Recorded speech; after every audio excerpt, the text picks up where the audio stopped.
Hi guys, welcome back to your Not So Ordinary Scrapbook channel. I decided to film today because I needed to craft. I needed just some, to get rid of some creative energy, I guess. I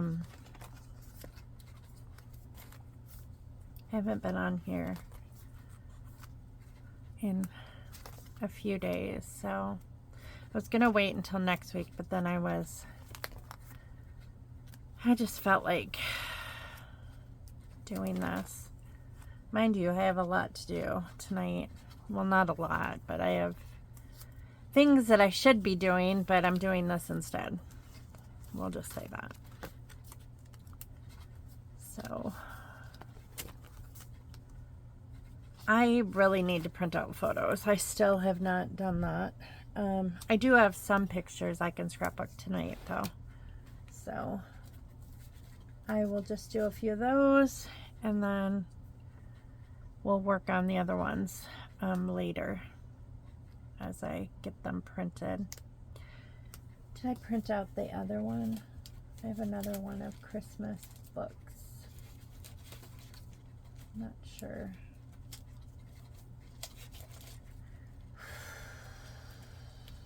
An answer to the question that you guys are probably all wondering, how am I doing? How's everybody doing?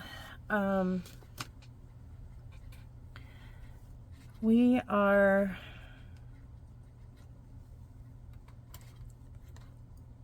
struggling. You know, grief is a funny thing. It's just, it takes time, and I don't know.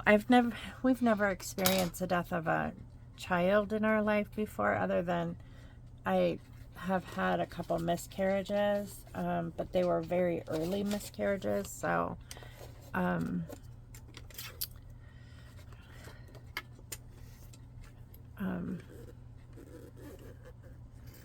feel like it's not the same as someone who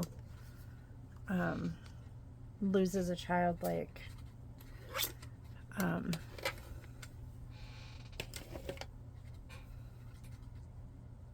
when it's already formed into a baby, and that comes like as early as 8 or 9 weeks. Mine were always really early, like 7 weeks, 7 or less.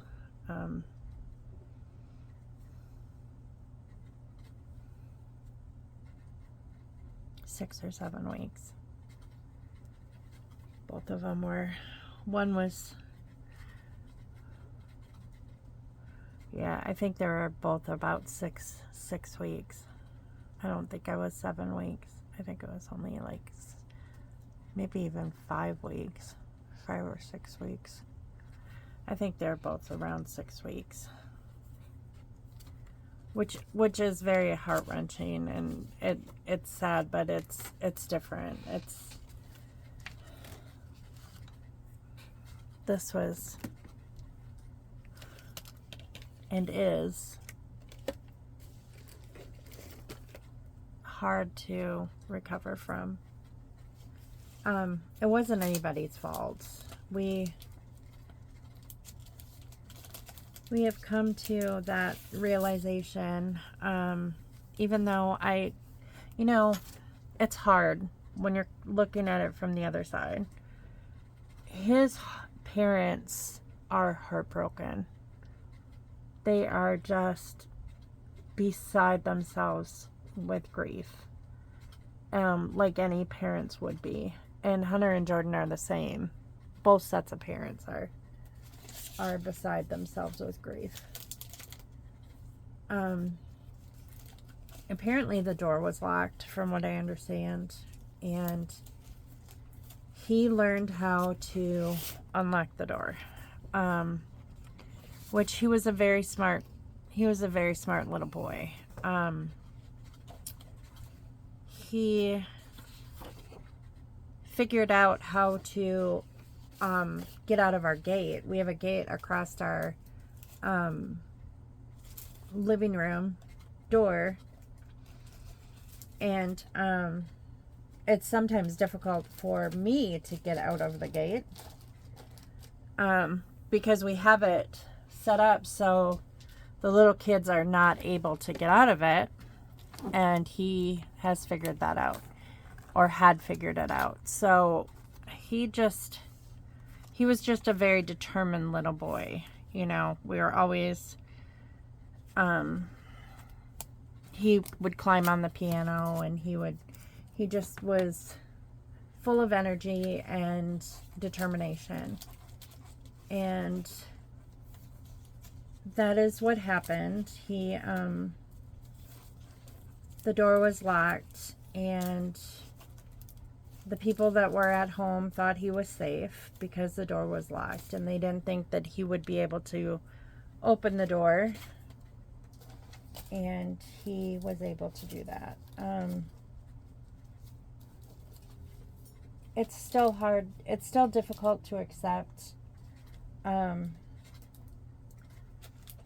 simply because there was one adult there and two older teenagers there. So I feel like somebody should have known that, you know, you can't leave him alone for 1 second. And I've said that a bazillion times. Even if I'm in the same room with him, I can't doze off unless he is sound asleep. I have never been able to doze off when he has been at our house, because he just was like a little tornado. And I was so afraid that he was just gonna hurt himself, that we had to watch him every second. So, I mean, everybody questions it, you know. Everybody questions, like, why wasn't anyone watching him when there's a pool? You know, why? And it was an in-the-ground pool. It was not a above-ground pool like I thought. I had heard that it was an above-ground pool, but it was an in-the-ground pool. And so, it was really easy for him to just walk over and get in the water. And of course, at 3 years old, he's not going to know the deep end from the shallow end or anything like that.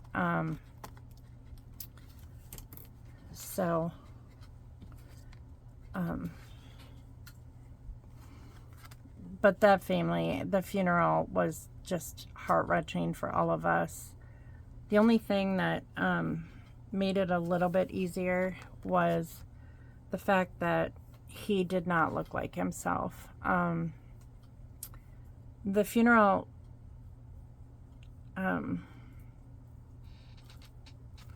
team that, you know, does the makeup and that kind of stuff, they do their best with what they have to work with. And at least he wasn't like an orangey color with, like, Scott's dad looked terrible. I'm just gonna say that. He looked terrible. The funeral home that did Scott's dad was just, I was just appalled at the way he looked. He looked orange. The makeup they used was too dark for his complexion. And maybe he was jaundiced because he died from pancreatic cancer. So that could have been a factor too. But they put like lipstick on him, like a reddish lipstick. And why they chose that color was beyond me, because you could tell it was lipstick. You know, it should have looked natural, but it did not look natural, and it was crooked too. So you could see the lipstick, and it was crooked, and it did not look good at all.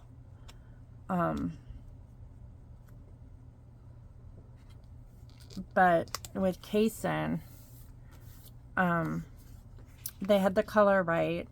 You know, it was a very soft color, but his face and you could tell it was his eyes and his nose, but there was something about his mouth that was not quite right. So I don't know if he had kind of like, his lip kind of went up a little bit. And, and when they did that when they did his makeup, or, you know, when they readjusted his face, I'm not sure how they do that after a person passes away. But they kept his lips straight. Like, it didn't go up. So, even though we knew it was him, it didn't look like him because his lips were not quite right. And it kind of made it a little bit easier, just because it didn't look like him. I think it would have been harder to, it was hard enough as it was. They had a video playing of all the video footage that everyone had collected of him while he was alive, and they played that like over and over again, like on a loop, until the funeral started. And that, of course, you could tell, you know, that was hard to watch because that really was him.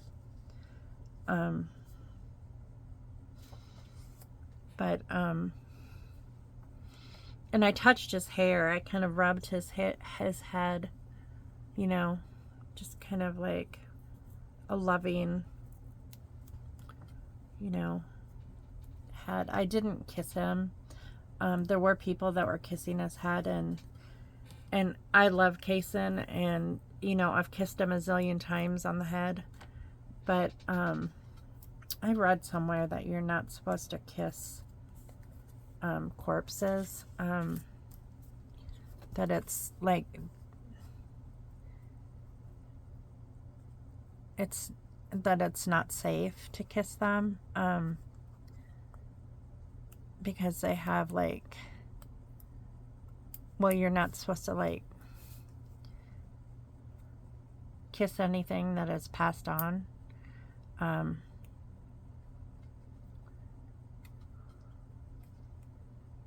That it can make you sick, and that's why I didn't do it.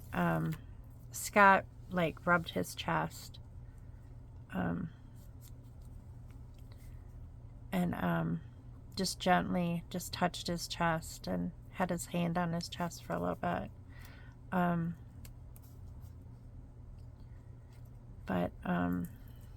Yeah, it was the most difficult funeral I've ever been to, and it was even more so because it was our grandchild, and you just shouldn't be burying a 3-year-old. It's just, I don't know if I'll ever recover from that.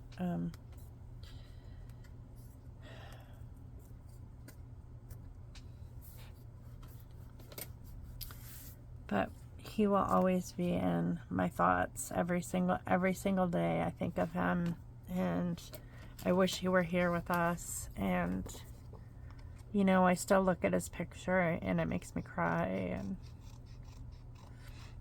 it was a beautiful service. The pastor that did the service was from where they're from, not far from them. I think he said he was from Mount Zion. And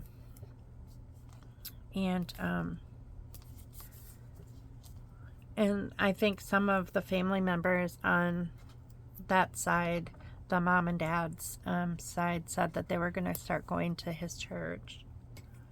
So that was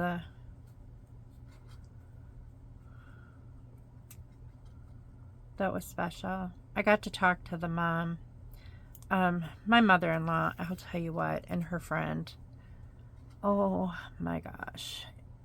My mother-in-law, if you knew her, you would know that she just says whatever comes into her mind. And she has said some really mean things to me since I've been married to Scott. Like, really mean things. And because she just says what she thinks, and she doesn't have any filter whatsoever.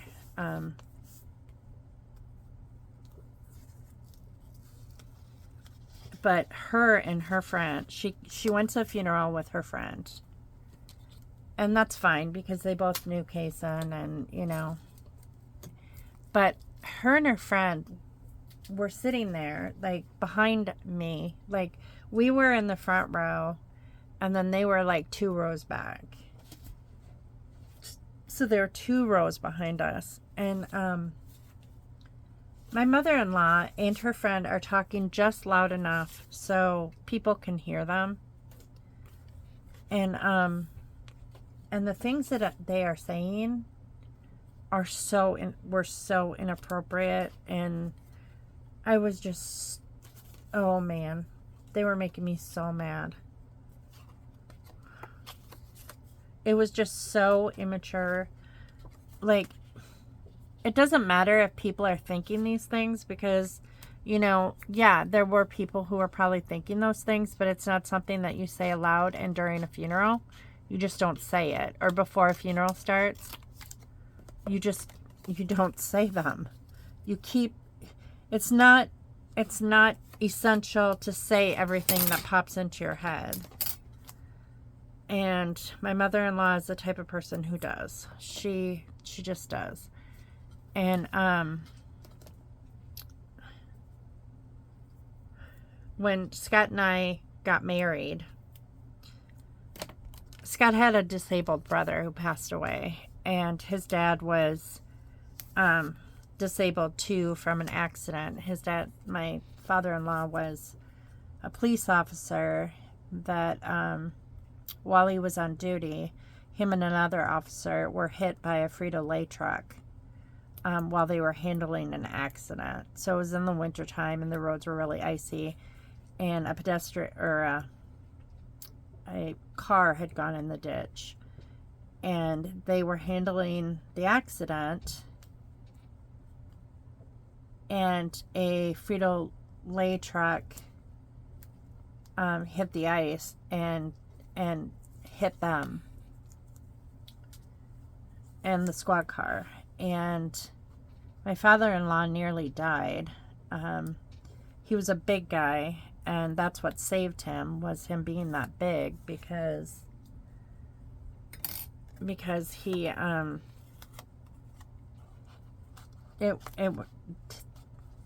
the amount of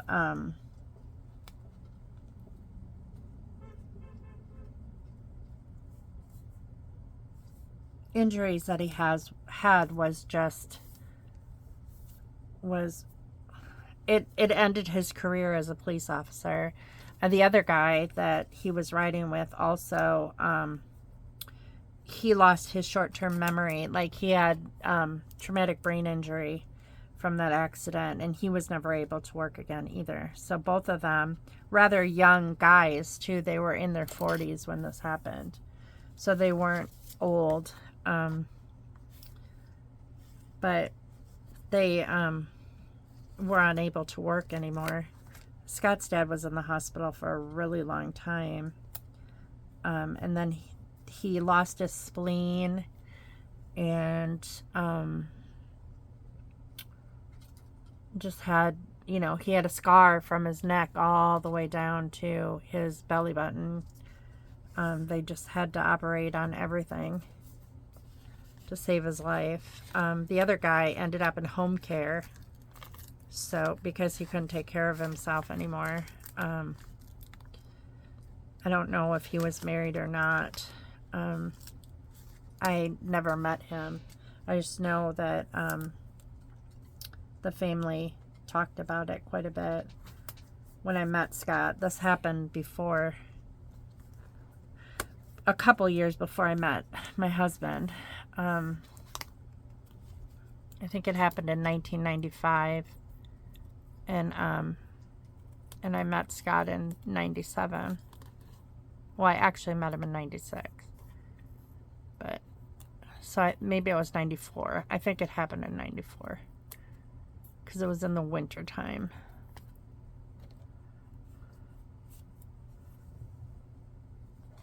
because I think he was in the hospital for almost a year and in rehabilitation and all that stuff. So,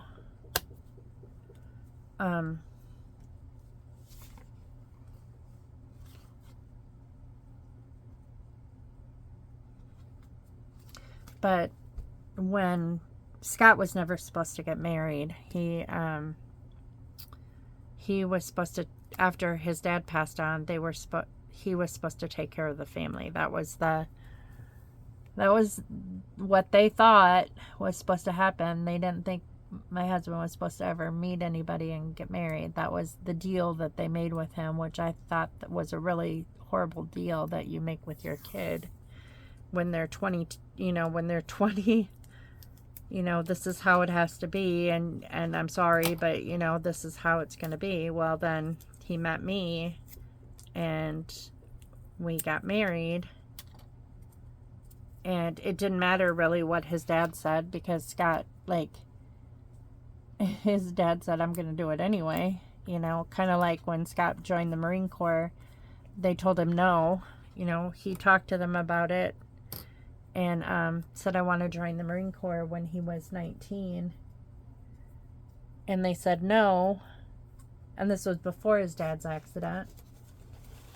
And he went and enlisted anyway. So his dad was just kind of that kind of a person where he liked to control his family. Like, he just was like kind of a really domineering guy who just was like,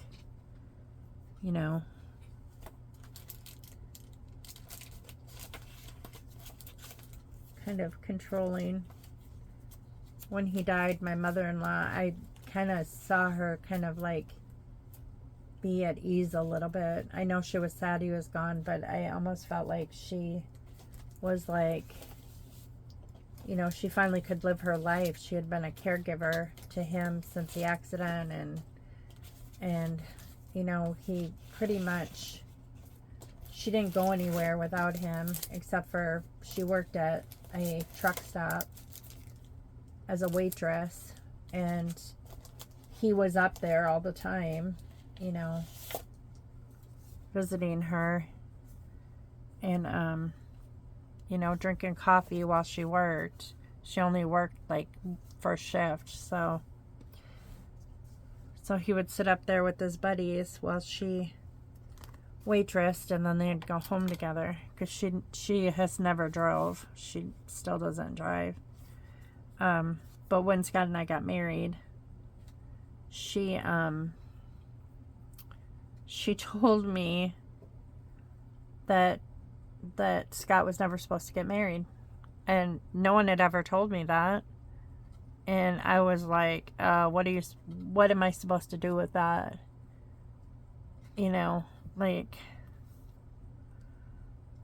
Like you don't tell your daughter-in-law that he was never supposed to get married. She also told me that I wasn't her first pick for a wife for him, because I already had a kid and I'd already been married. I was like, okay. But anyways, at the funeral, her and her friend, who I don't particularly like, her daughter's okay, but I don't really particularly like this woman, because I feel like she stirs up trouble and brings my mother-in-law along in this trouble. And but we're sitting there waiting for the service to start. It's quiet. Some people are talking and walking around. The room was packed with people, and they're like 2 rows behind us. And Kaysen's mom and dad were in and out a lot. Up at the casket a lot. They were talking to people, greeting people at the door, just trying to hold it together as much as possible. But my mother-in-law, I overheard her say to her friend, I guess I should back up. When we got there, the parents asked if they could have Jordy, which what Jordan and Hunter adopted Jordy, but he's their biological child. And they asked if they could have Jordy up by them, which, I mean, they shouldn't even have to ask. Like, I was like, Scott and I were the ones who were getting Jordy out of the car. And we're like, of course you can have him up there. Of course, he's your child, of course, your family's here, and, and so they pushed him in and stuff. And so they had him up front, like where people, they went to the front and they greeted them and like hugged them and all that stuff. And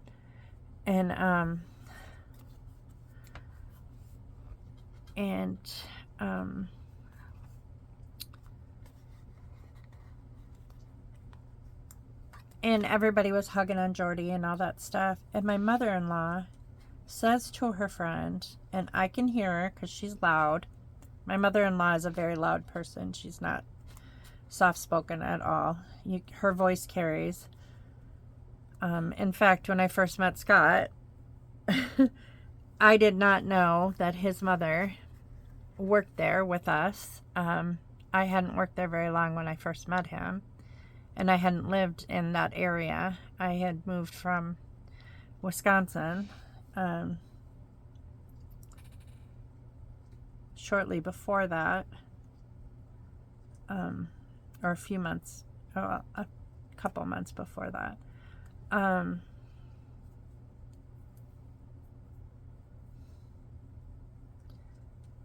And every morning I could hear her cackling when she came in the door, because I work nights, so I could hear her just like cackling, laughing, and just being really loud with her friends. And I was like, who is that woman? She's so loud, and lo and behold, she became my mother-in-law.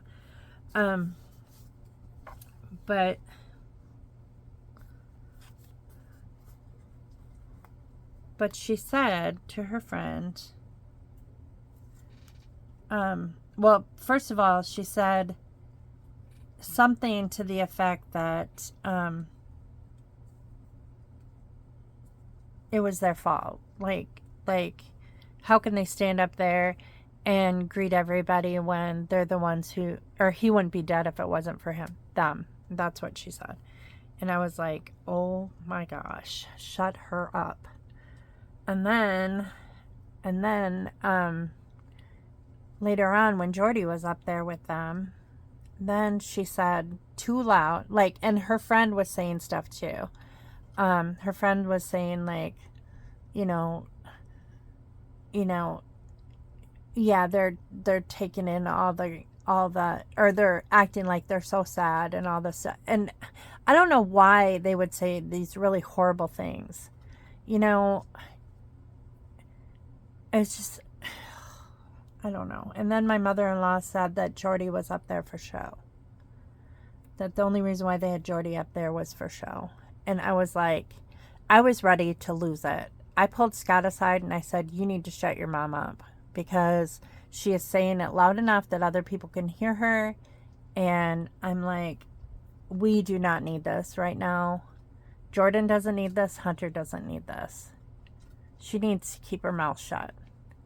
Regardless of how she feels about the family or whatever, they're grieving. They deserve to have Jordy up there. They did not do it. The dad was working, and the mom had left Kaysen with her sister, her twin sister, and his two kids. I didn't know that Kaysen's dad had two older kids. I always thought that the only kids he had were Jordy, Avery, and the only three kids that he had were Jordan, Avery, and Kaysen. I didn't know that he had two older kids from a previous relationship, because he's not that old. He's only like 35 years old. Well, then somebody pointed out his older kids, and they were pretty near adults. Like, his daughter had to have been 18, because she had tattoos all over her. And and the son had to at least be 16. So that would make him like 16 or 17 when he had those kids. But they were old enough that they could have watched Kaysen, and they should have watched Kaysen. And, you know, they didn't seem like they were all that devastated, which I found was really weird. The two kids, they didn't like, I didn't see them crying or upset, and that doesn't mean that they weren't. But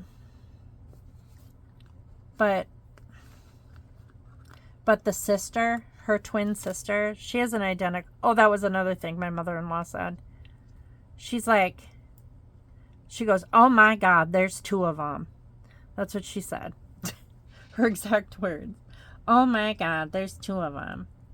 And I said, they're identical twins. And she goes, oh, no one told me that. And I'm like, you should realize that when there's two women that look identical, that they're identical twins. But the aunt is the identical twin to the mom. And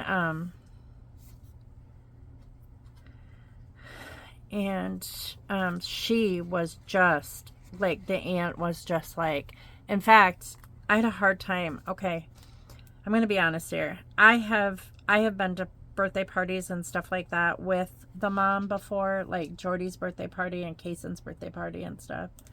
Mom and dad have always been there. Like, we've always made sure that they were included and that their family was included, even when Jordan and Hunter had custody of him. But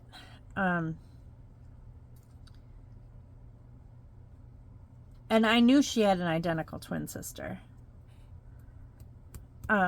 But, and I had seen pictures of them together too, because she's my friend on Facebook. So I had seen pictures of them together, so I knew like they were identical. But at the funeral, her sister was so upset that I thought her sister was the mom. Because they were dressed very similarly, and the aunt was just devastated. She was just bawling, and like her face was all puffy, and she was just like couldn't breathe, and she just was so like, she was like so distraught. Probably the most distraught person there was the aunt, because I'm sure she's just carrying the most guilt that you could ever carry in your life. And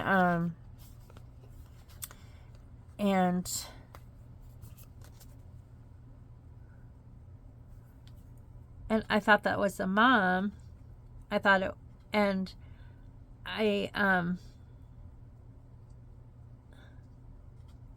and then I was talking to Hunter and Jordan there, and the mom came up, and she's like, Jordan says, like, how do you want us to do this? Because they were working together to do the funeral, Jordan and the mom. And which I thought was really sweet, that they were able to work together and like to have the nicest, you know, funeral that they could possibly have for him, without like placing blame or anything like that. But and I said to Jordan, I said, is that Kaysen's mom? And she said, yeah. And I said, oh. I said, because I thought the other one was his mom. And she goes, no, that's her sister. And I said, oh. I'm like, all this time, I said she was so devastated, I thought for sure it was Kaysen's mom. And she said, no. She said that's the aunt that was with him when he did that. And or when that was supposed to be watching him. And I said, oh, that's why she's so devastated. But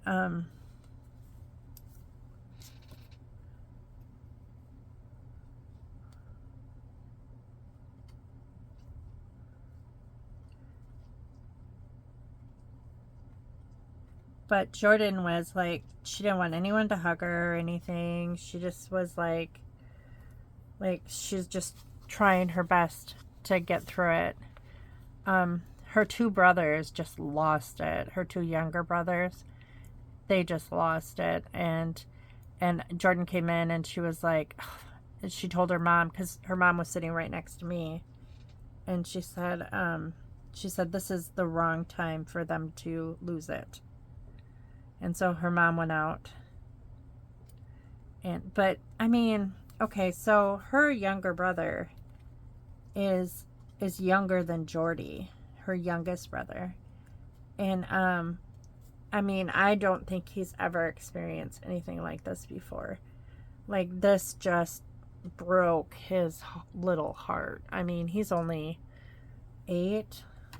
You know, that's just, I can't even imagine, you know, and Kaysen was such a huge part of their life. I mean, Jordan's mom took care of Kaysen while she worked and while his mom worked. So,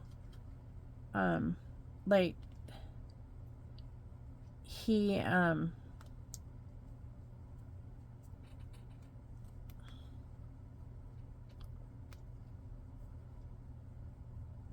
he was his, you know, definitely, like, they were so close. I mean, just devastating. And then even my Ethan, so Ethan's 21. Ethan bought dress clothes to go to the funeral, which it was a very casual funeral. I dressed up a little, but like Jordan was wearing jeans. His mom and dad were wearing jeans, and then they had t-shirts made that said Kaysen, and, you know, like, Kaysen, we love you, and that kind of stuff. And they were wearing the t-shirts with the jeans. But Ethan bought dress pants, a nice button-down shirt, and he came and he just looked so nice. But he, toward the end of the funeral, he stepped out, and I asked Scott, I said, where's Ethan? And he goes, he's out by his car. And I got to thinking, Ethan's never been through anything like this before. You know, neither of us. We've never been through a child's death before. But we've been through, like, loved ones. The only loved one's death that, well, he was alive when Grampy Bill passed away, but he was only 2, and Hunter was 4, and we didn't have them in the room during the funeral. We had someone stay with them in the nursery because they just were too little and they wouldn't understand, and we didn't want to scare them. We didn't even make them go up to the casket and look at their grandpa. We thought, we are not going to traumatize them with all that. They can remember Grandpa the way he was when he was alive. They don't need to see him, you know, in the casket. And you know, it's traumatic on a child. And I'm glad that we did that. But, like, when my grandma, the only other funeral he had been to was my grandma's, and my grandma was cremated, so there was no body, you know. Kaysen was the only body he's ever seen, you know. He's never been to a funeral that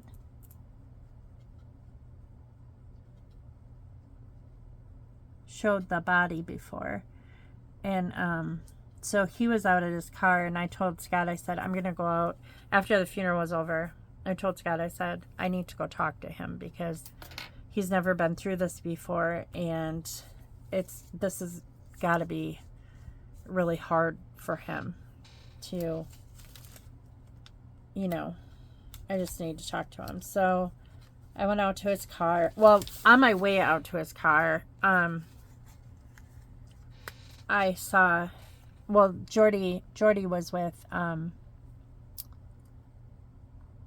Jordy was with his mom and dad, and Scott had Corbin because we told the kids that we would take the kid, like we would take care of the kids during the funeral, because it's just a lot, you know, to be a parent of the child that passed away and then have to take care of a 1-year-old, and you know, and then, you know, and Jordy was with his parents, but Corbin would have run around, you know, or, you know, and he was kind of fussy as it was. He just wasn't feeling very good.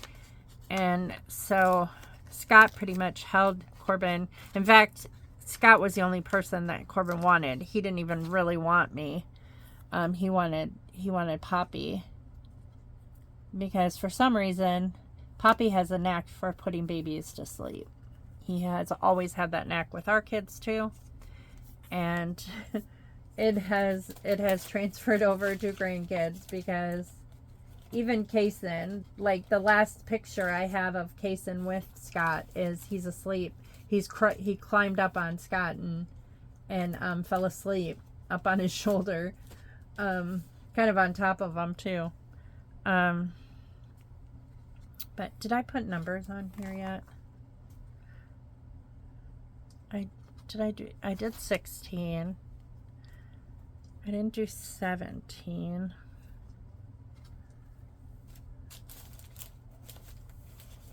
So he was holding Corbin, and I was kind of like standing back and letting everybody else like talk to Jessica, or to talk to Kaysen's mom, and you know, do all the things and stuff, and mom and dad, and then when I was on my way out to talk to Ethan, they were standing there with Jordy, and I looked at her, and I hugged her, and she started bawling in my arms, and I just felt so bad for her. I just was like, I am so sorry. I know how devastated that you must be. I mean, I just know that this, you know, and I wish I could take away your pain, and then I hugged the dad too. And I said the same thing. I said, I am so sorry. This is awful. And, you know, and I think she feels like people are blaming her, you know, like for his death. And I, you know, at first I did. I thought, why did she leave him? You know, are they using again and all this stuff? That was wrong of me to say that, because I don't think that they are. Or if they were, they definitely weren't at the funeral. But that isn't what killed him. He unlocked the door and snuck out, but there should have been there were older people there that should have been watching him, and they didn't. But it wasn't the mom and dad's fault, because the dad was at work and the mom was running errands. You know, and she trusted them to keep her child safe, you know, which I can't imagine, like, your twin sister, like, asking your twin sister to watch your child, and then, like, I mean, how can you, like, wow, that would be really hard to deal with that, you know.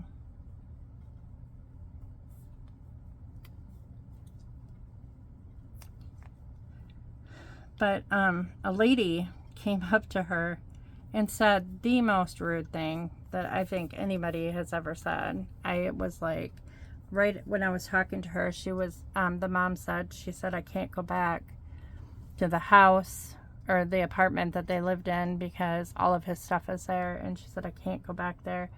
And I said, I don't blame you. And the dad said, I'm looking for a new apartment, so she doesn't ever have to go back there, you know, so we can move her, because she said she can't go back there. And I don't know that I could ever go back there. If that, you know, it's hard enough finding little remnants of Kaysen all over our house, you know.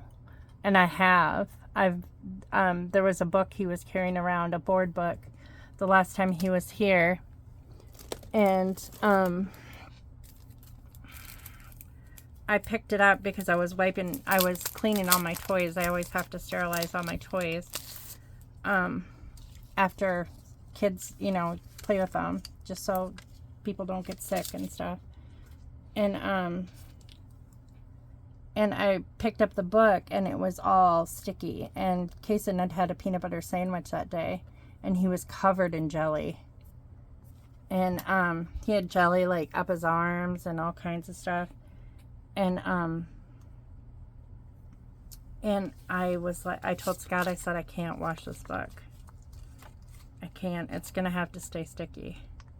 It's one that I bought, so it's not like, it's not owned by the state or anything like that.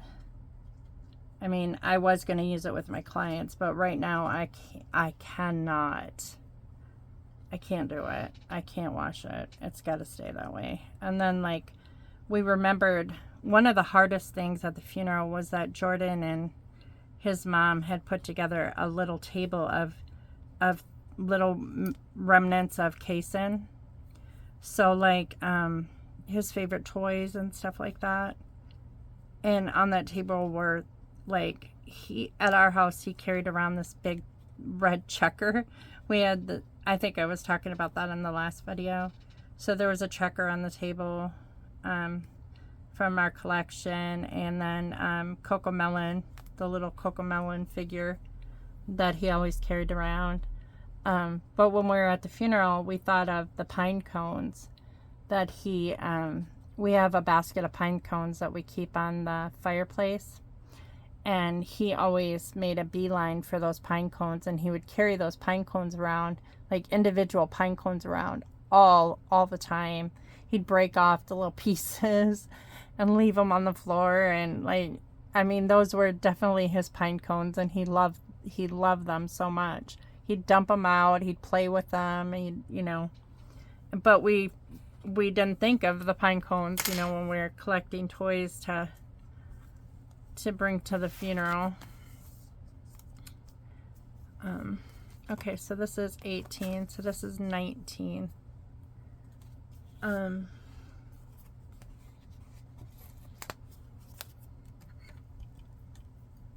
That's not really the right color. I need green. Where is the green ones?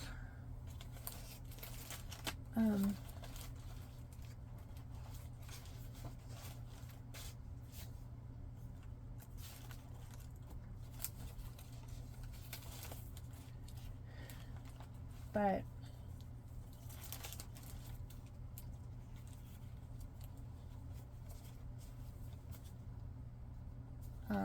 so that was like really difficult to like look at those things and on the table and just know, you know, they had a little Cocomelon sand pail with his Chewy in there and his pacifier that his favorite pacifier that he used. His blankets that he was a blanket boy, so he always had his favorite muslin blankets, and they put those in the casket with him. And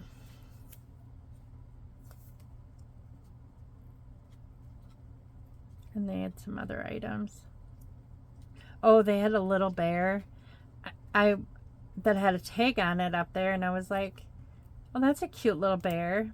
And I went up to it, and on the tag it said, "To Kaysen, love, Uncle Matt, Aunt Yessie, and Cousin Aria."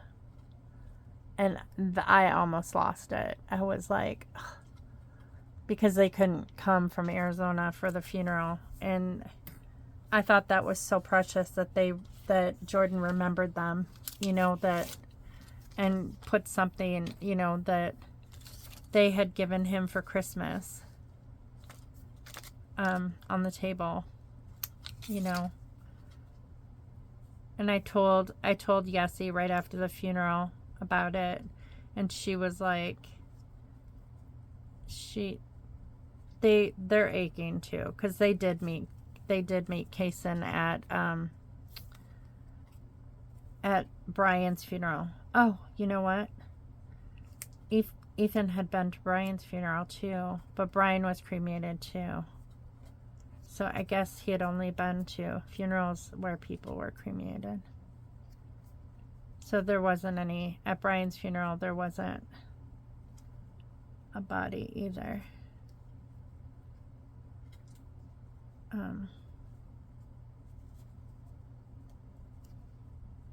It's different when it's a child, though. It's just like you see their whole life, that should have been, and it's gone.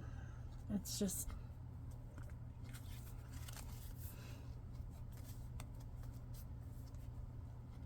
that was supposed to be a 9, wasn't it?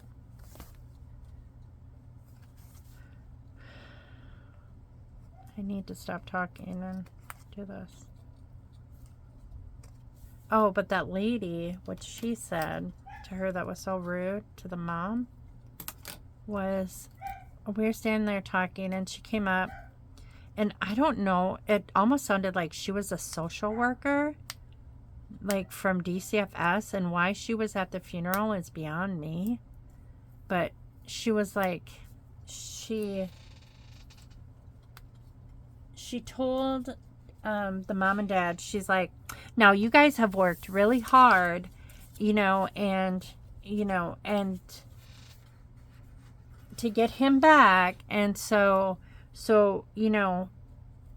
even though he's died, don't go back to doing those, that stuff, because a lot of people do when after a tragedy. And she's like, and you can have more kids. And I was just ready to punch her in the face. I thought, who says that at a funeral? Like, or after a funeral? Who comes up to the family, the mom and dad, after the funeral and says something like that? Like, don't get back into drugs and you can have more kids.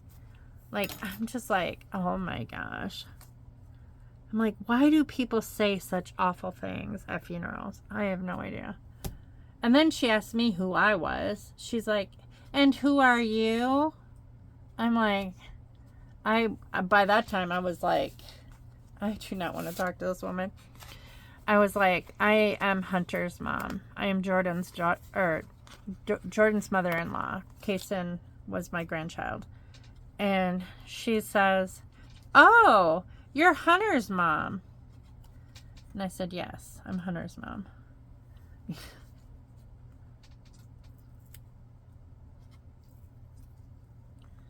But I thought it was weird, like, for her to ask me, like, and who are you? I was like, because I was already angry at her. Like, I thought, why would you say something like that, I guess this is supposed to be a 20.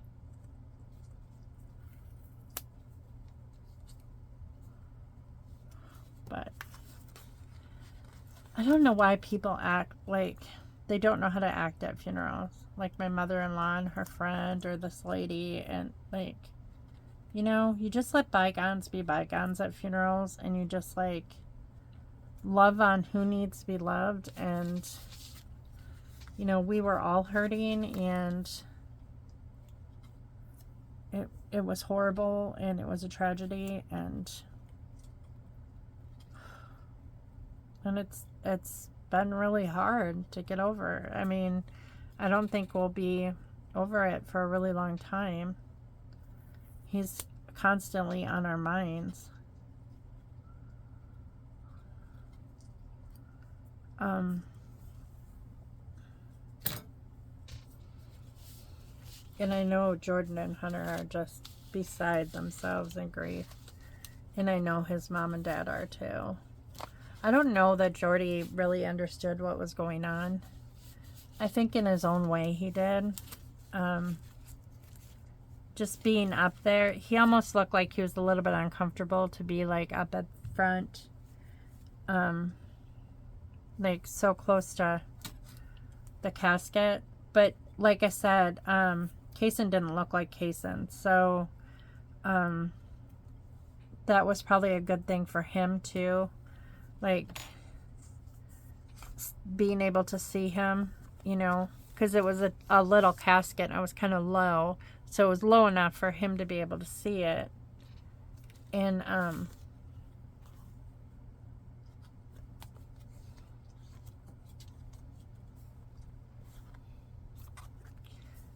okay, so that was 21.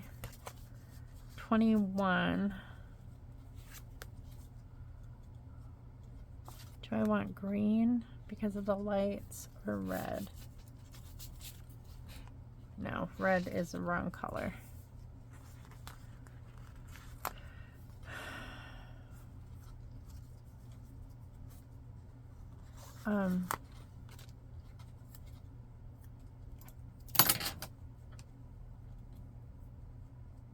And Avery was there, but she didn't understand it either. Like, she brought her mom and dad a present. I don't know what was in it. Her adoptive mom brought her. But I didn't see her crying at all. But see, she hasn't grown up with Kaysen. So she knew that he was her brother, but like we had Kaysen the whole first part, you know, the first, 2.5 years of his life. So, you know, she would see him at birthday parties because we always invited Avery. She would see him at birthday parties, or she would see him at school. Jordy and her went to the same school, so so she would see them at school. She would see Jordy at school, but she wouldn't. I don't know how often she interacted with Kaysen, so but so I don't know if she just didn't understand really what was going on. And there again, he didn't look like himself, so that might have been a good thing for her too.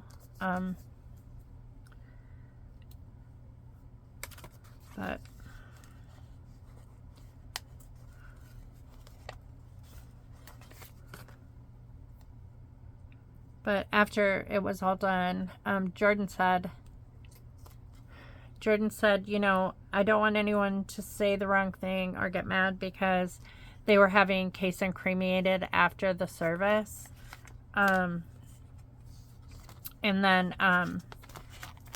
his mom would get part of Kaysen, and then Jordan was supposed to get a small urn with Kaysen in it. And Jordan said, as soon as I get that urn, she goes, that's all that matters. She goes, I don't want anyone to say or do anything that makes them mad at me, so they don't give me, you know, a part of him,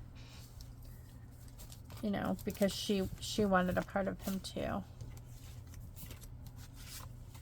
And then a couple days ago, Jordan texted me and she's like, I set the date for our tattoos because we're all getting tattoos in memory of Kaysen. I've never had a tattoo before, so I'm kind of a virgin in that area. But I mean, I guess I've always wanted, I don't know. I've always admired them on other people, but I never thought that I would get one because I always kind of thought it was a waste of money, like to spend money on a tattoo. But now that Kaysen passed away, I really want one, you know, like if I'm going to get one, I want one that like, is in memory of, you know, him. Like, that means a lot to me to be a part of that. So everybody is getting different ones. They're not getting the same ones.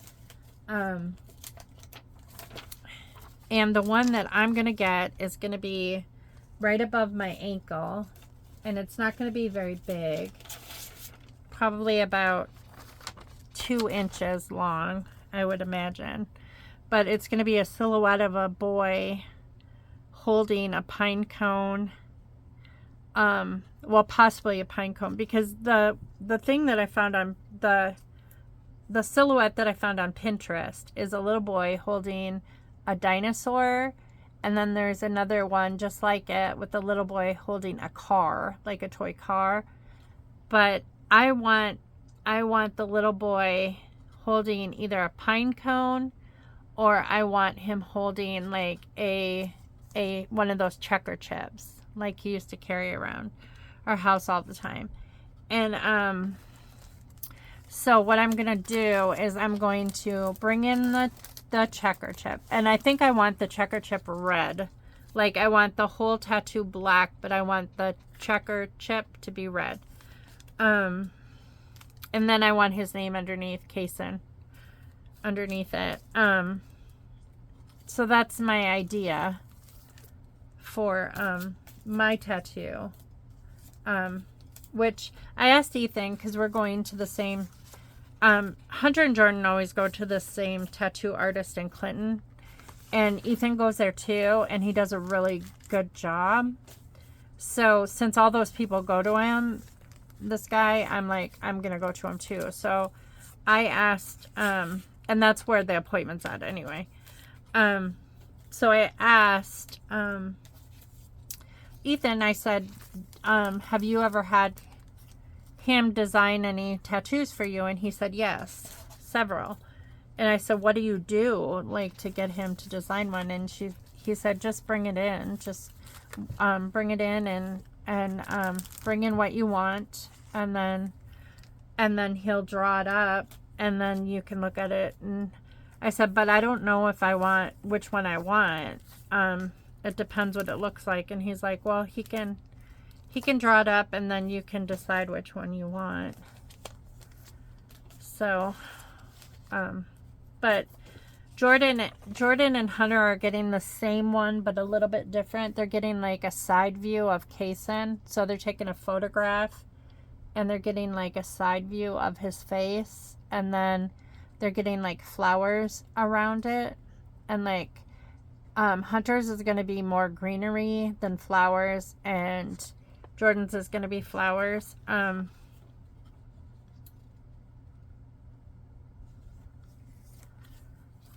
So that's what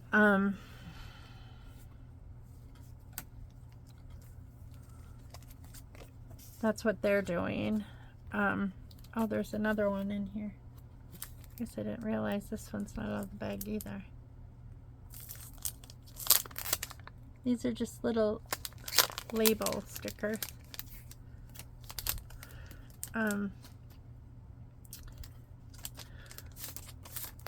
So that is scheduled for July 6th. Getting the tattoos.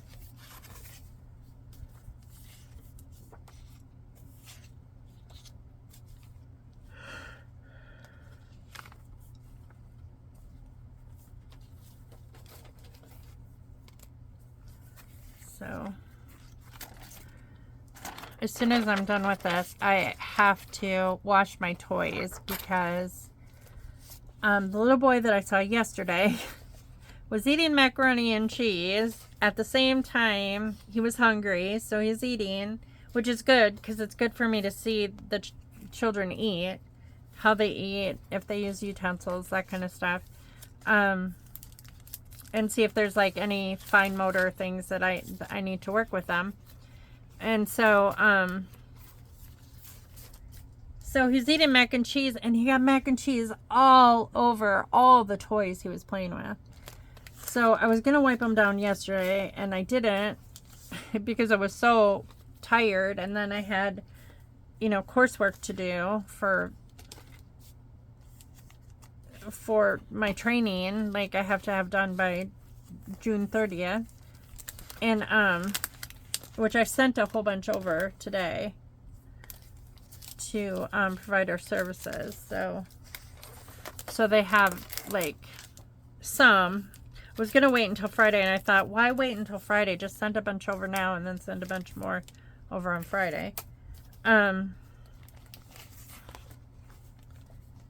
But, so I have to wash those for tomorrow because I have a baby and a toddler. Well, I have 2 babies and a toddler, actually, tomorrow. But my morning ones are a baby and a toddler, and then later in the afternoon I have another baby. But, I'm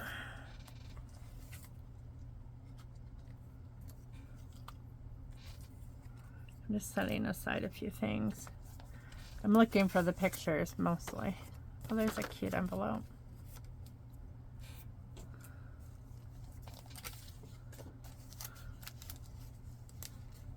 Ready, set, start your wish list. That might be cute to add in. I'm getting too carried away here with stuff.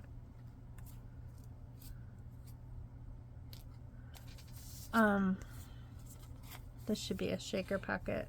I think the next time I film, I'll make a shaker pocket with this one here. It says in your shoes, and then it's got like, I might cover that up though. I don't know why it says in your shoes, other than it being like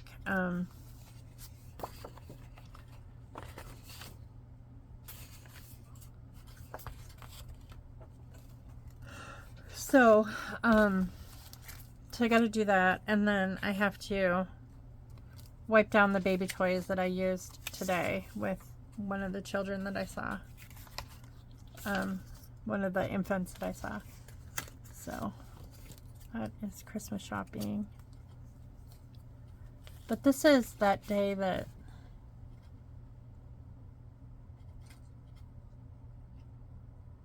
this was a Shabby Shack. Why is this in here? Because this is Matt and Yessie's vehicle. What did I put? Oh, I know what this was. This was at work. This is what I put the gifts that I gave to Toys for Tots in. Okay. That's Toys for Tots. Okay. I can scrapbook that one. I was like, Shabby Shack is in Arizona. Why would I? But that's of, we did Toys for Tots this year because there was a bin at the Y where we where I watch the Y Kids, and for Toys for Tots, so I just brought toys there and put it in the box, and it was very convenient to do that. So this would be cute to cut out, but I don't know what picture I would do. I could do, well, that's Amazon though. Although most of our gifts do come from Amazon. I guess if I have any pictures of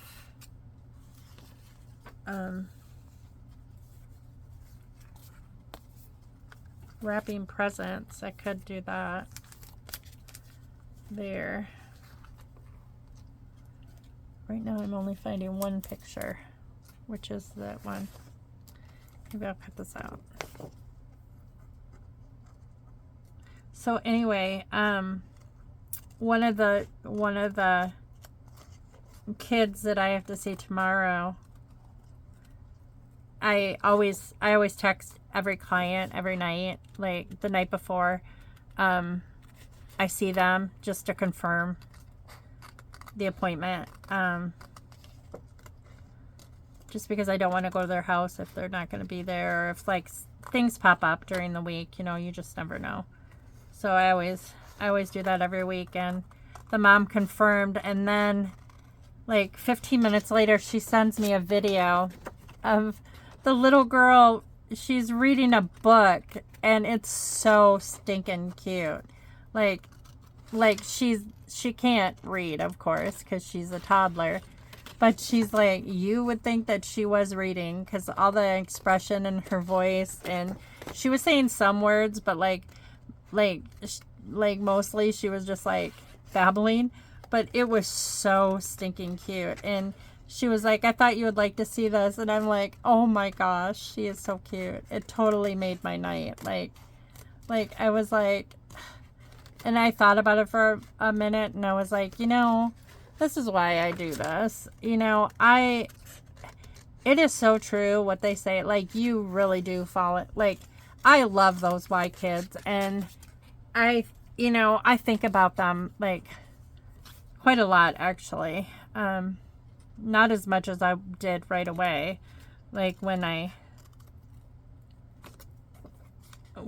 I got fired from there. But I was thinking about him all the time, you know. But, you know, because I was like, oh my gosh, I'm going to miss them so much. But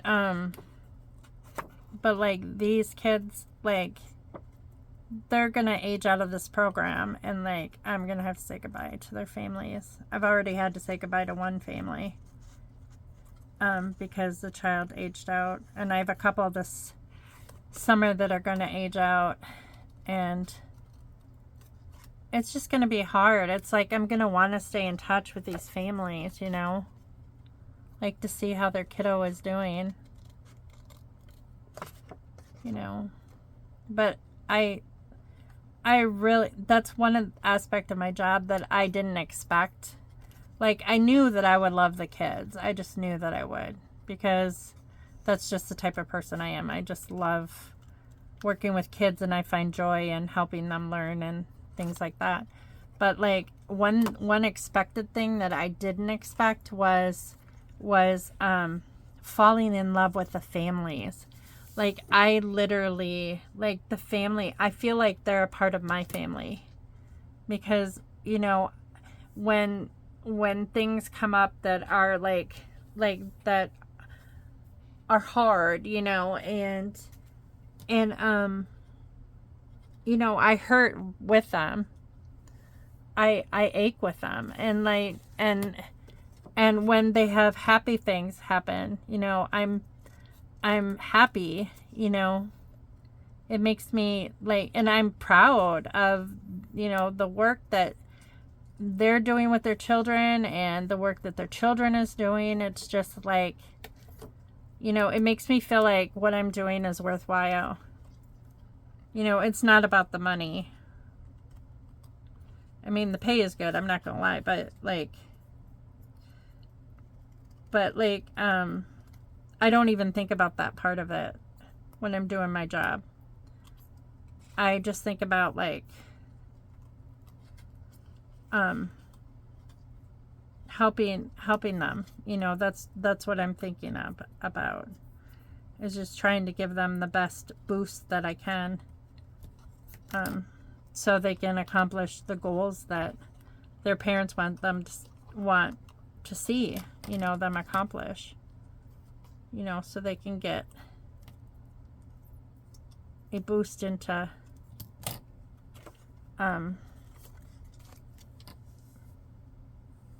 preschool when they're ready. So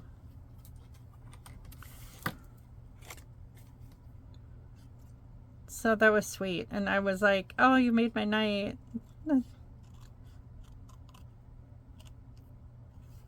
But I'm like, it makes me so happy that parents feel comfortable enough, like, that we've developed a relationship where they want to share a video of their child with me, or they, you know, they want to, like, just like,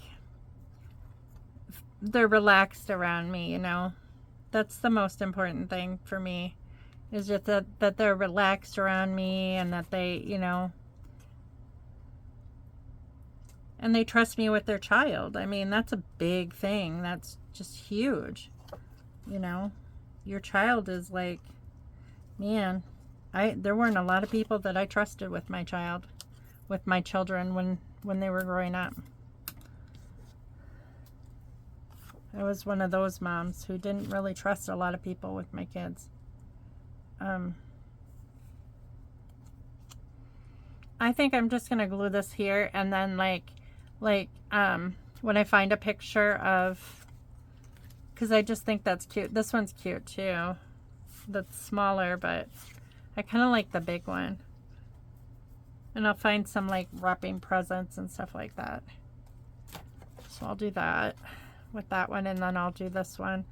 And that will probably be it for this, for today. Because I don't know, where did I put those other pictures? I found them and then I lost them again. That's just the story of my life.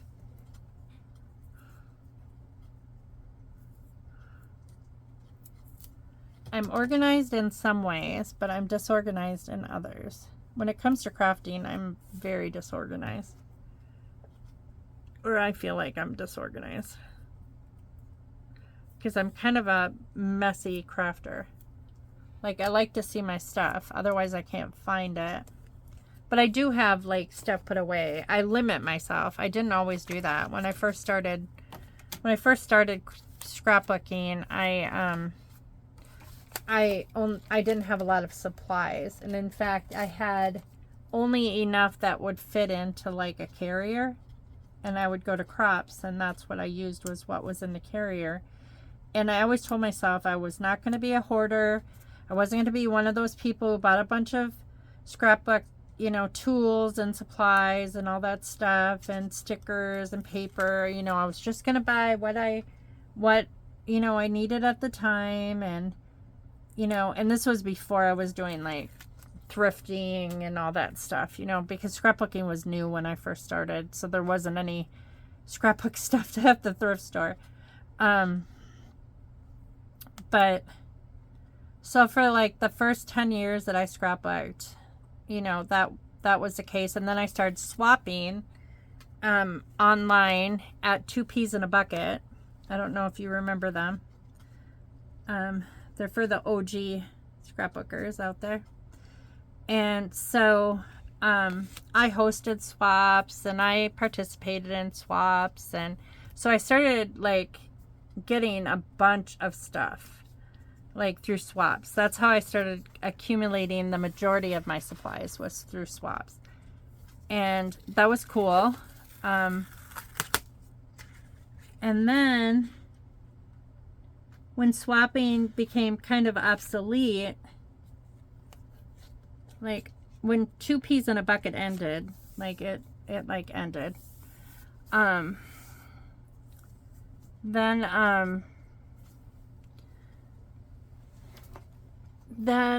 I started, that was probably in 2012 or so. I don't know. No, 2 Peas in a Bucket ended like in 2006 or 2007. Because I don't remember swapping after 2006 or 7. Because that's when I quit working at the school. And I don't think I was swapping then. But I wasn't buying anything either. I was using what I had. I think it was like in 2012. Not even then. I don't recall collecting things until I started picking things up at thrift stores, I think, in maybe 2012 or 2013. Yeah, was when I started just not buy, because that's when all the scrapbook stores were closing in my area. So there wasn't anywhere I could go, and I had to either buy online or I started seeing like stuff at garage sales. I guess garage sales was how I started, because I would see scrapbook stuff at garage sales, and then I'd be like, oh, and get all excited, you know, and pick it up. And then I was going to save this for next year, though. Is the only thing. These numbers, I don't want to use those.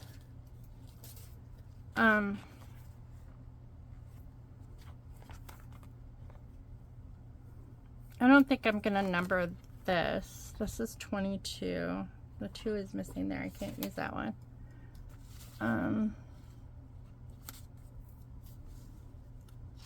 The green doesn't necessarily match. Does the red? So, yeah, I started finding things at garage sales, picking up stuff here and there. And then that got me thinking, oh, I should go to check, you know, like different thrift stores, because we have a lot of thrift stores in our area. And so I did that.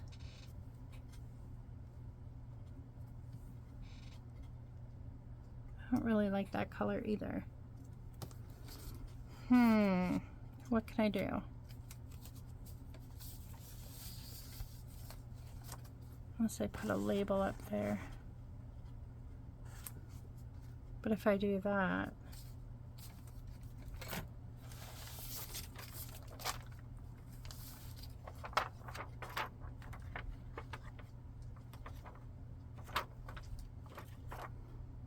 I did this, doesn't fit. These numbers are so big. Where are the tweezers? Alright, I lost my tweezers. Oh, here they are. Then I started going to thrift stores, and as time went on, like at first there wasn't a whole lot of scrapbook stuff, but then there was tons of it. I don't know if people just got out of the the hobby, like they decided, you know, I don't want to do this anymore or whatever, or I've kept this stuff long enough, you know,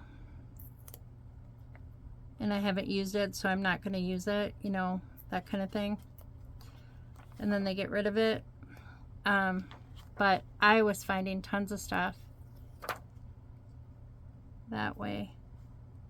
And that's kind of how I started building my collection. And then I joined a couple kit clubs because I belonged to, I belonged to Felicity Jane the longest. Gosh, for at least 2 or 3 years. I belonged to Felicity Jane until they stopped doing their kits. And that's when I ended it, because I don't have the type of printer. Like, they're still doing, like, you can, like, print your own. You can pay to have a membership and then print your own, but I don't have that kind of printer, so I have never done that. I just stopped my subscription when they quit mailing out kits. And I belonged to Freckled Fawn for a while, probably for about a year. And I belonged to Ellie Studio for about 3 years. And then I stopped subscribing to them. And then also Hip Kit Club on and off. Like, I would subscribe to them for about 6 months, and then I'd stop. And there were some other clubs too in there, like prior to that. Like, I subscribed to Club Scrap for a while. That was like one of the first scrapbooking subscription services there was. So I subscribed to that one for a while, probably for about a year, because that was like the only one available at the time. And then there was one that was called what was it? There's all these ones that are like no good anymore. Oh, it just had poke out pieces. Like it came with paper. It didn't have stickers, but it had poke out pieces, like poke out die cuts. And I know that I still have stuff in my stash from that company. I know that I have paper, because when I went through all my paper, I saw paper from that company, but I can't remember what it's called.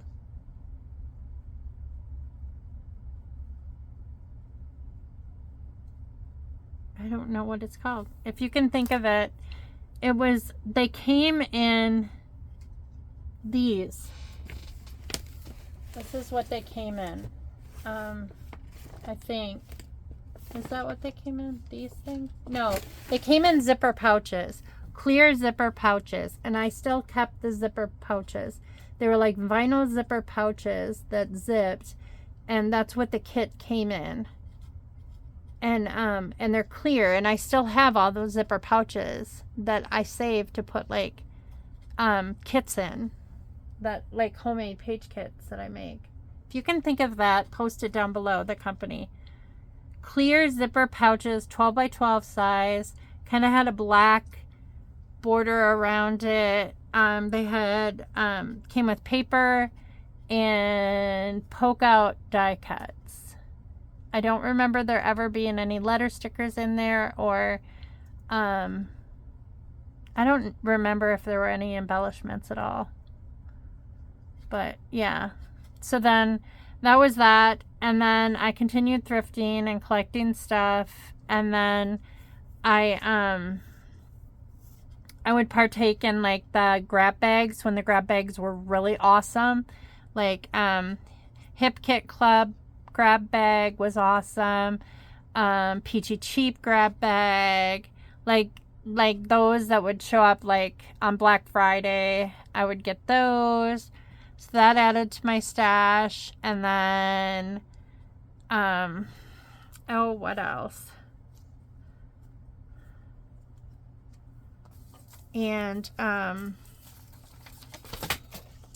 I just dropped my tweezers on the floor.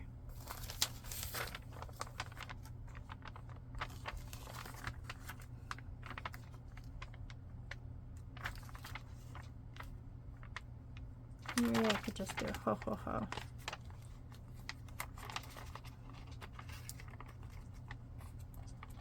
Now I gotta pick that up. Where did you go? There it is. Ooh.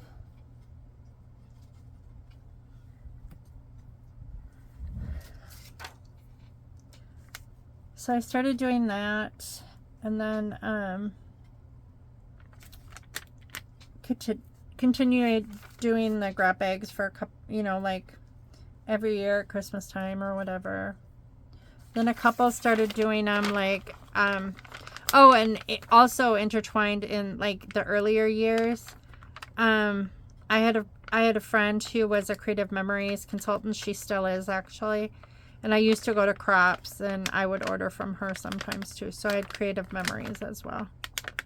And in fact, the first time that I ever scrapbooked was at a Creative Memories, like when they used to do the classes. I don't even know if they do those anymore. The parties, you know, when they were just introducing scrapbooking. That was how I first, my friend Michelle invited me to her party, her scrapbooking party. And I remember telling her I don't scrapbook. Like when she invited me, I was like, oh, I don't scrapbook. And she's like, oh, just come, it'll be fun. And I was like, but I don't scrapbook. I have no interest in scrapbooking. You know, I do other crafts, but I have no interest in scrapbooking. And I went and I fell in love with it. Like from that moment on, I was like, this is really fun. I really love this. And then I've been scrapbooking ever since. So, Creative Memories got me started. I probably got a lot of people started, to be honest, because they were the only things around back in 1999.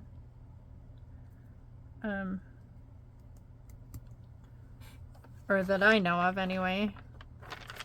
And I've taken Allie Edwards courses, and I've taken, you know, remember big picture classes? Oh, I took those too. All that stuff. I've taken classes from a lot of different scrapbookers over the years.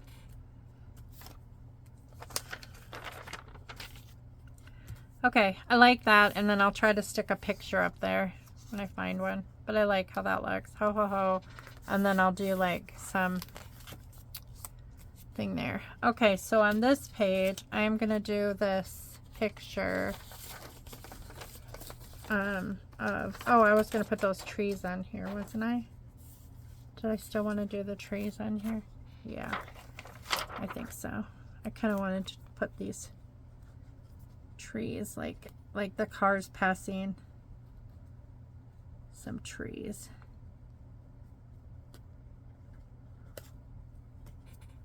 It's one tree.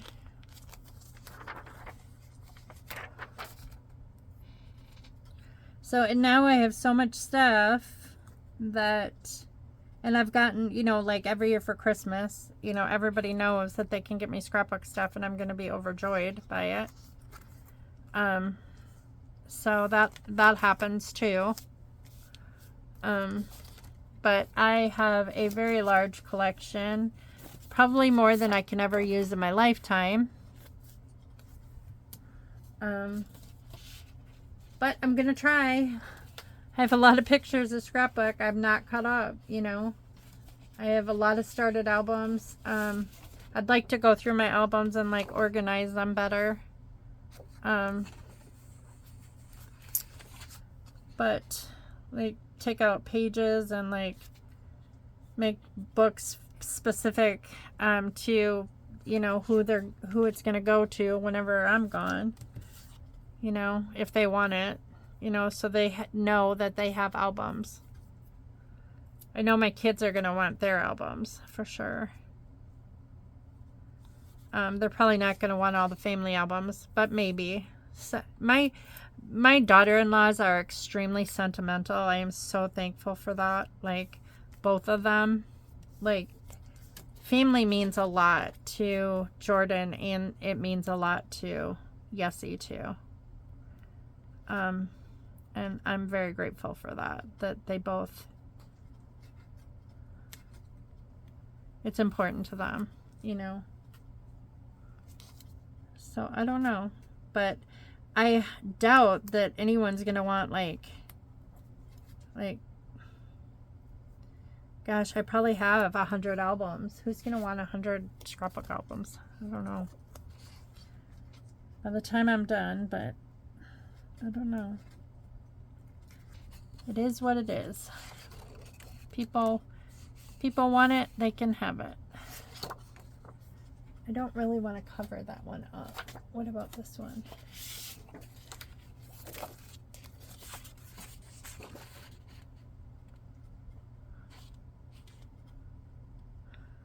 It kind of works. But don't I have other scraps that might work also? I just want to get this page done so I can do what I'm supposed to do. Get this done.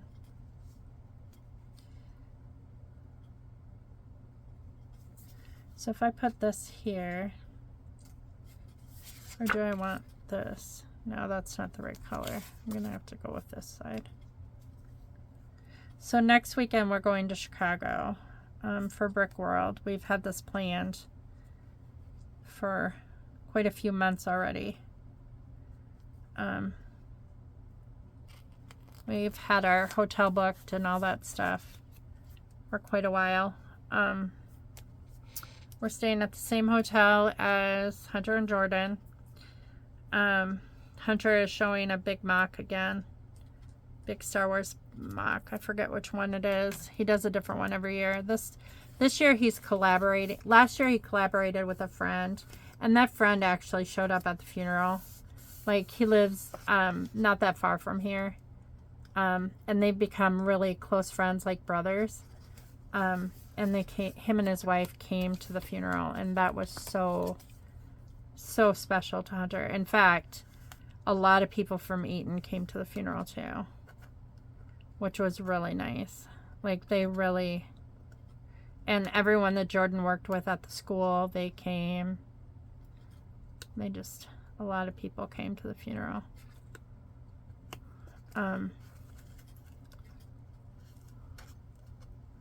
But he's going to, I talked to him at the funeral, the guy that, Hunter's friend, that they did the mock together last year. And I asked him, I said, are you guys going to Brick World in 2 weeks? And they said yes, that they're going to be there. So that's,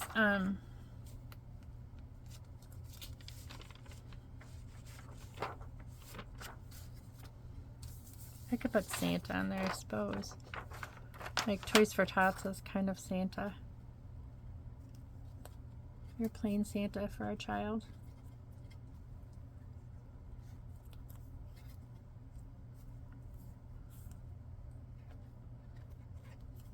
Maybe I'll put that there.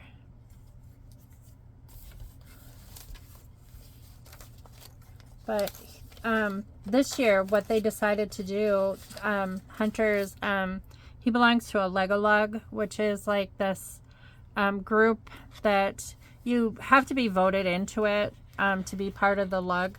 Like if they like your designs, or usually you have to be on YouTube. Most of the people that are in the Lego Lug are on YouTube. They have YouTube channels.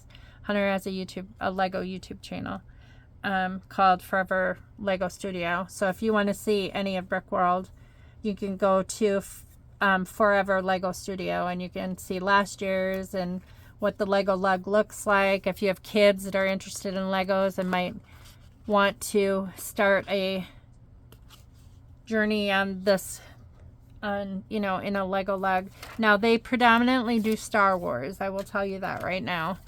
The lug that Hunter belongs to, but there's several lugs at Brickworld. And basically what they are is a team that they pick a theme, and then everybody goes with it and designs their own sculpture, or I guess they're called mocks and it's always Star Wars with the mock that Hunter belongs to.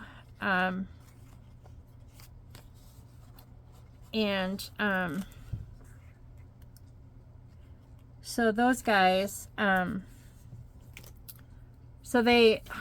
of the ones, Hunter is making a couple on his own, and all this stuff is judged. Like it's neat for the public to pay to come in and see, but then they have prizes, like they have money prizes for groups and individuals who do exceptionally well. That their sculpture, like they vote on them and all this stuff, and the different lugs vote on like other lugs and different things. And there's like a Marvel lug and a Star Wars lug and a Disney lug and all these, and then people who are voted into these lugs, then they have to participate in all these different things. It's kind of like a fraternity when you think about it, but it's Lego.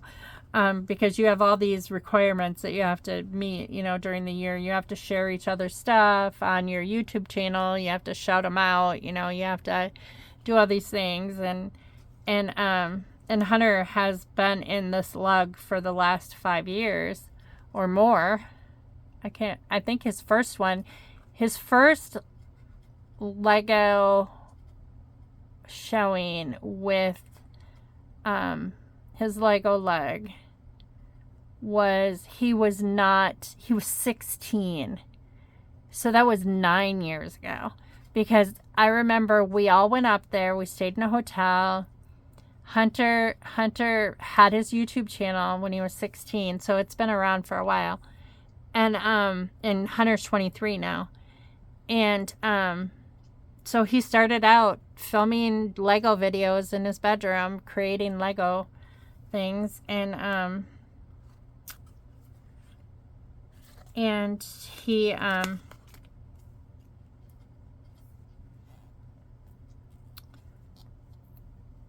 and so he wanted to go up there and see the lug, and he wanted to or the group, and we didn't know anything about Star Wars or Lego Lugs or Brickworld or anything at the time, because he was young. And so we went up there, and we just, you know, we got a hotel, and Ethan was only like 13 or 14 at the time. And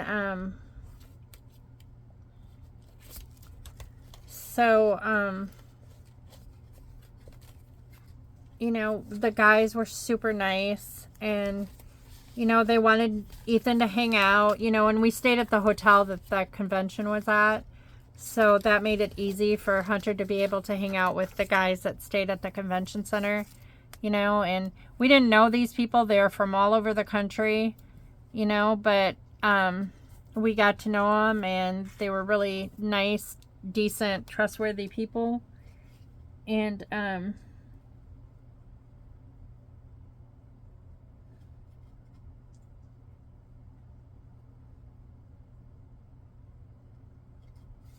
think I'm going to do this. We did this holiday tradition together because my husband was a Marine, and Toys for Tots is like part of the Marine Corps.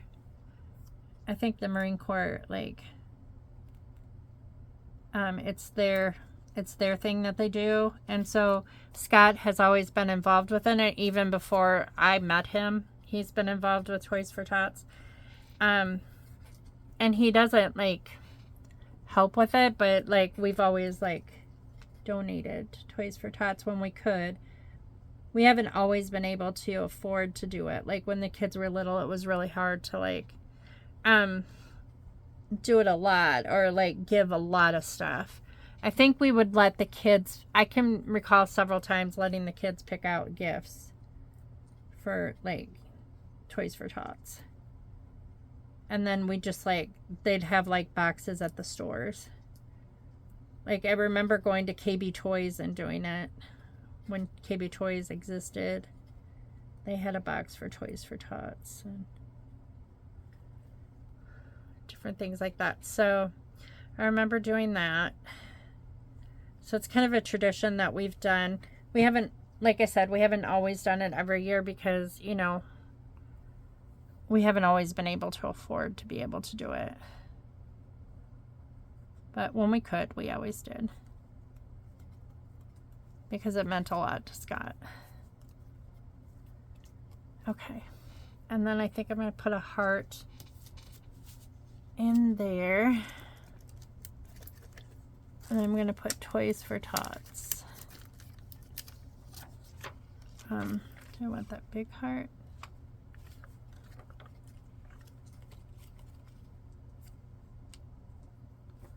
I like that heart. So it is kind of a tradition that we did for a long time.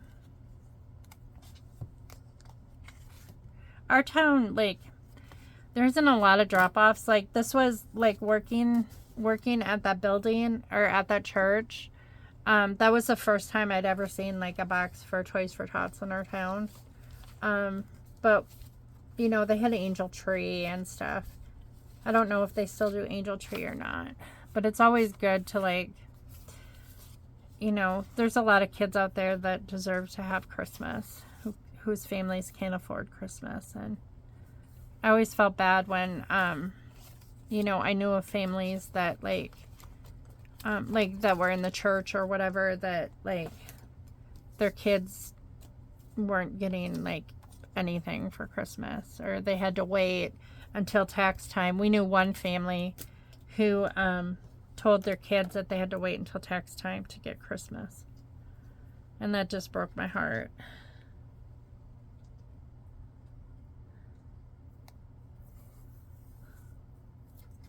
We've always been really lucky that, like, no matter what, I mean, our kids have never been, like, they've always been super grateful kids. So, like, there have been lots of years where they didn't get exactly what they asked for. We just got what we could afford, and that was, like, you know, like, if they asked for something really expensive, we're like, I'm sorry, but, you know. But we never did really the Santa thing either. We never, like, let them believe that, like, Santa brought the toys. Our kids were smart anyways. They figured it out really young. A lot younger than me. I can remember when I found out and how devastated I was. But I pretended. We were at my mom's best friend Carla's house, and Kim was my age, and I must have been in, like, 3rd grade, I think. I'm pretty sure I was in 3rd grade, 3rd or 4th grade. And I still believed in Santa Claus. I thought he was real. In fact, I don't think that I thought much about it. You know, I just believed, you know. I don't remember thinking, oh, you know, is he real? Is he not real? I just took it at face value, you know, that he was real. And Kim was saying, I can remember we're all sitting in the living room, and Kim Kim was saying how she didn't believe in Santa Claus. And she's like, is it real? She's like, come on, tell me, is he real? Is he real? And her mom's like, and she's like, yes, he's real. And Kim's like, come on. Everybody says that he's not real, that it's just the parents. And then I just remember this vividly. And my mom's like, well, Amy, do you believe in Santa Claus? And I wanted to be like Kim. Like, I don't know. I looked up to her, I guess. She's only a day older than me, but I looked up to her, so, or 2 days older than me, actually. Her birthday is November 22nd. My birthday is November 24th. And she said, so I wanted to be like her anyway. And I said, no, I don't believe. And so then, because I said that, then my mom's like, my mom and Carla, they were like, well, yeah, you're right. You know, it is the parents, you know, it's just something that we make up, but you can't tell the little kids, you know, now you get to be the helper and all this stuff. And I was like, what a raw deal. I still believed, and I couldn't believe it. I was like, I can't believe he's not real. I felt like, why did I, you know, like, if I would have said no, no one would have told me. I'd probably still believe in Santa Claus. No, I'm kidding. But my kids were never like that.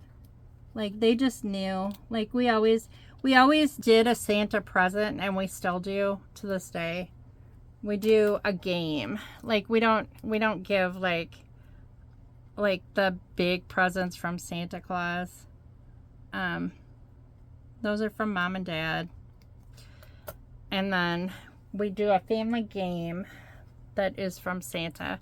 And even as adults, you know, we do the new game or puzzle or something at Christmas time that we can all play. Generally, it's a game we can all play. And that is from Santa.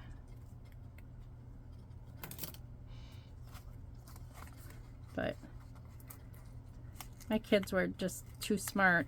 They just figured it out. I think Matt did believe in Santa, actually. Because there was when he was little, we had a friend who I think it was like the first year I lived here, actually. It was before Scott and I were married. I think we were just engaged. And I need number 4.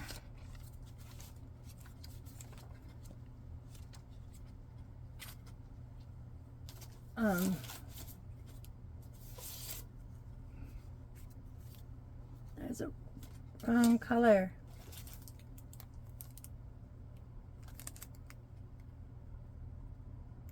There's a die cut for.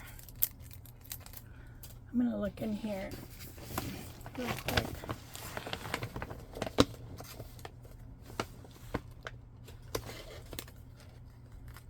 I think I'll do that one.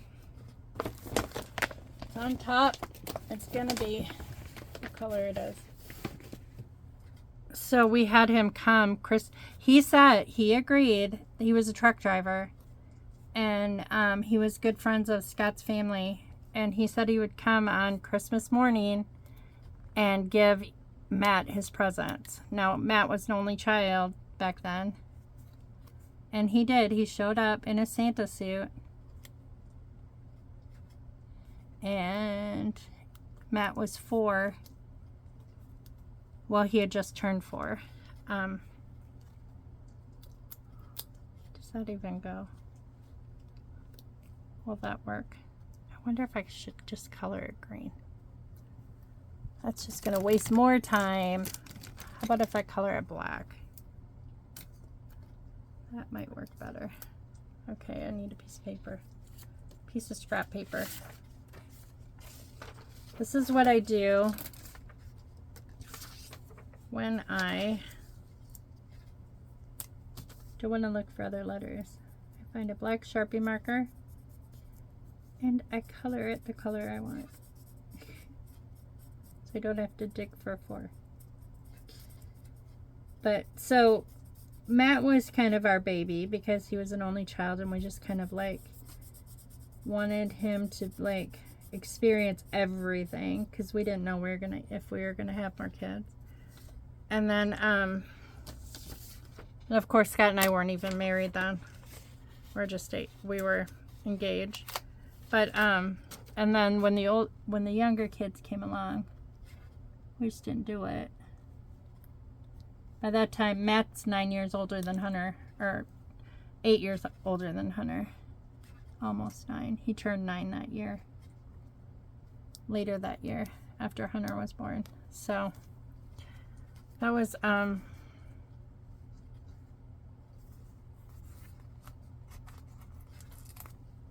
there's no S's. Okay, this is not working.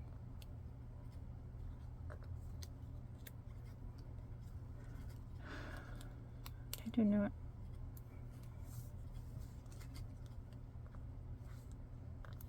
Now that I'm getting to the end of this, now I'm like petering out because it's like, okay, I'm realizing I don't have enough S's with these letters. So I'm going to have to dig anyway. I do like the toys with that font though. So I got to find something. I could do a gold 4 like this. Toys 4. And then any other red ones? I think I stuck all the new ones in here. There's all the new ones.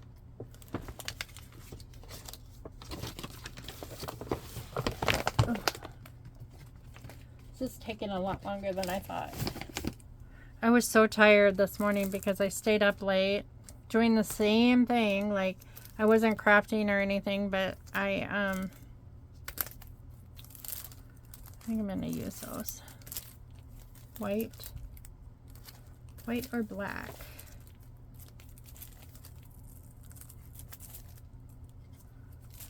I think I'm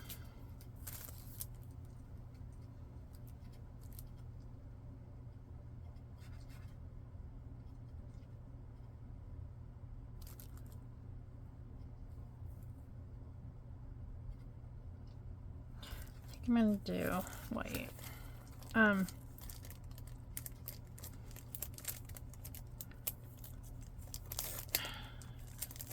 I had taken a nap because I was really tired. Printed out a bunch of certificates that I had earned. I think I finished a course, all that stuff. I was tired. And then when I woke up from the nap, I didn't even eat dinner last night. I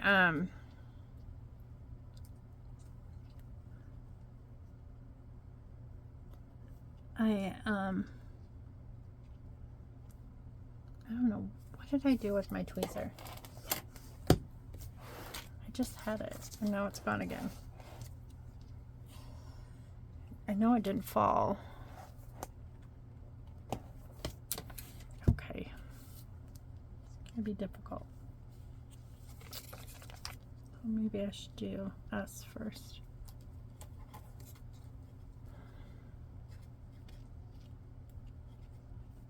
If I put my tools back, I wouldn't have this problem. But you'd think I'd learn. So I was really tired, and I had to pack my bags for today. And I ended up doing that like at 10 o'clock. So I did that. And then I stayed up until Scott got home, got ready for bed, did some laundry. And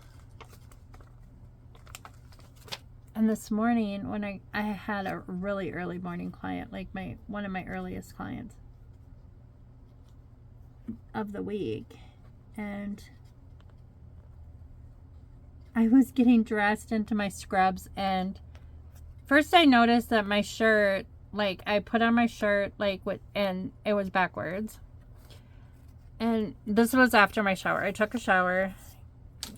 Put on my scrub top. It was backwards, or inside out. No, it was backwards. It was backwards because the tag was in front. So I turned it around, put on my scrub pants, and I'm getting ready, you know. Everything's fine, I think. And then I'm like, why? And I noticed there was like a tag, like by my leg. I'm like, what? How is there a tag by my leg? I realized my pants were inside out. My scrub pants were inside out. I'm like, seriously?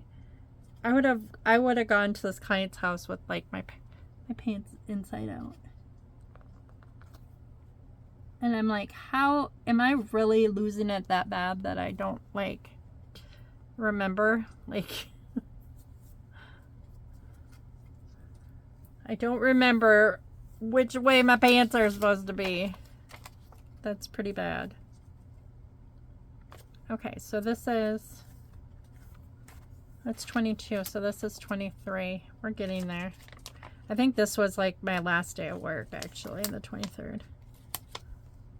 And I think that this was earlier in the month, too, because I think that they have to have their Toys for Tots stuff collected earlier. But it's going on day 23. It doesn't matter. No one will know. No one's gonna know. Okay, 23. Okay, now all we have left is Christmas Eve and Christmas, and we have lots of pages left, which is shocking to see that. But I do have a lot of Christmas Day and Christmas Eve photos, because we have one night that we had Kason over and he opened presents, and then that was actually on the 23rd. Kason opened his presents, so I'll probably do that on these two pages. And then then we had Esme on Christmas Eve. She opened all of hers, and we had appetizers and all that, so that's going to take up quite a few pages. And then we have Christmas, which is with the whole family, and that'll take up more pages. But I kind of want to go further, because on the 27th of December, I flew to Arizona to have Christmas to meet my granddaughter. I hadn't met her yet. There's my tweezer. And then we had Christmas with my family. My folks live in Arizona now. And then and with Matt and Yessie, we did Christmas with them too. So there's all that too. So that's a lot. So I will try to do that. And then I was with them all through New Year's. So I spent New Year's with Mom and Dad, because Matt and Yessie had some church thing that they went to on New Year's Eve with their immediate church family. So, like, I didn't want to feel like a third wheel, because it was at the pastor's house and all that stuff. But, yeah. So, that is it for tonight. I think I covered pretty much everything. Kind of caught you up a little bit. But... Oh, and then before I go. Okay, so today I got a text from Jordan that had it was like a picture. She texted me a picture, and it said, and she said, do you know who this guy is? And I said, no. And she's like, he's sharing, like, Kason's, like, okay, when Kason drowned, it was on the news, of course. It was on all the news stations, local news stations. It was in all the local papers and everything. It was a big deal. And I understand that, you know, they get the news out and all that stuff. But somebody copied a newspaper clipping of that story of Kason and went viral with it, and has been, like, spreading it all over Facebook and everything. And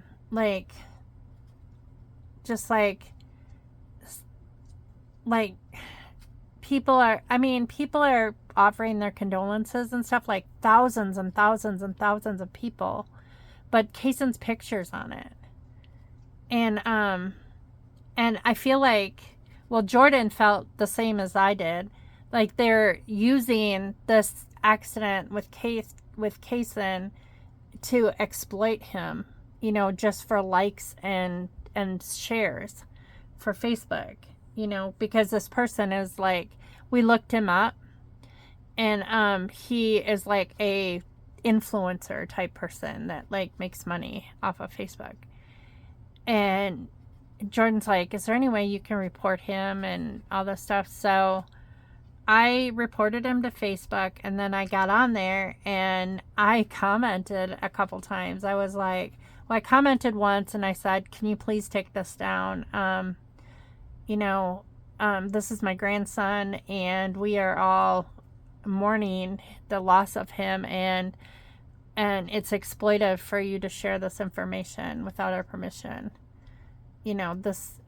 And then some lady, she commented on it, and she's like, well, he's not doing anything wrong. He's just trying to spread awareness of the dangers of children not being watched around pools and all this stuff. And I was like, yeah, but he didn't ask for permission. And we did not. So I answered her back, and I'm like, we did not approve the use of his picture as the poster child of pool safety. You know, this is our grandchild that died, you know, and his family does not want this passed around like all over the world, you know. It's just, people are just awful. And I don't know if it'll do any good. I told Jordan, I said, I tried my best. I don't know. And she's like, well, I read your comment, but I couldn't read what the reply was. I'm like, yeah, it was just someone like sticking up for this influencer dude or whatever. But like, you know, don't go viral on the death of my grandson. That's just, it's sick. It's like, make money any way you can, just exploiting, you know, horrible, tragic, you know, accidents that happen. It's just horrible. I don't know. But anyway. Okay, well, I will go. So, I will probably try to be back, but sometime during the weekend. I don't know, though. I really have to print out pictures. Like I said, I do not have hardly any pictures.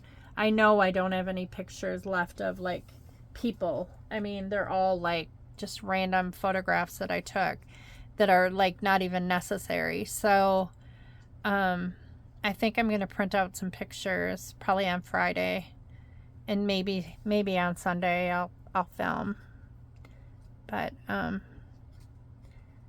so thanks for watching. I don't know how long this video is. If you've stuck around, thank you. I appreciate it. Like I said, I don't do this for any monetary reasons. I just do it because I enjoy scrapbooking, and I feel like this is like a community, you know, of friends, and I feel like I'm kind of like scrapbooking with friends. It's gives me someone to talk to when I'm home alone. So, and it, you know, I like chatting with like-minded people who like scrapbooking, and, you know, it's always fun to have friends who have the same hobby as you. So, but y'all take care, and I'll see you next time. Bye.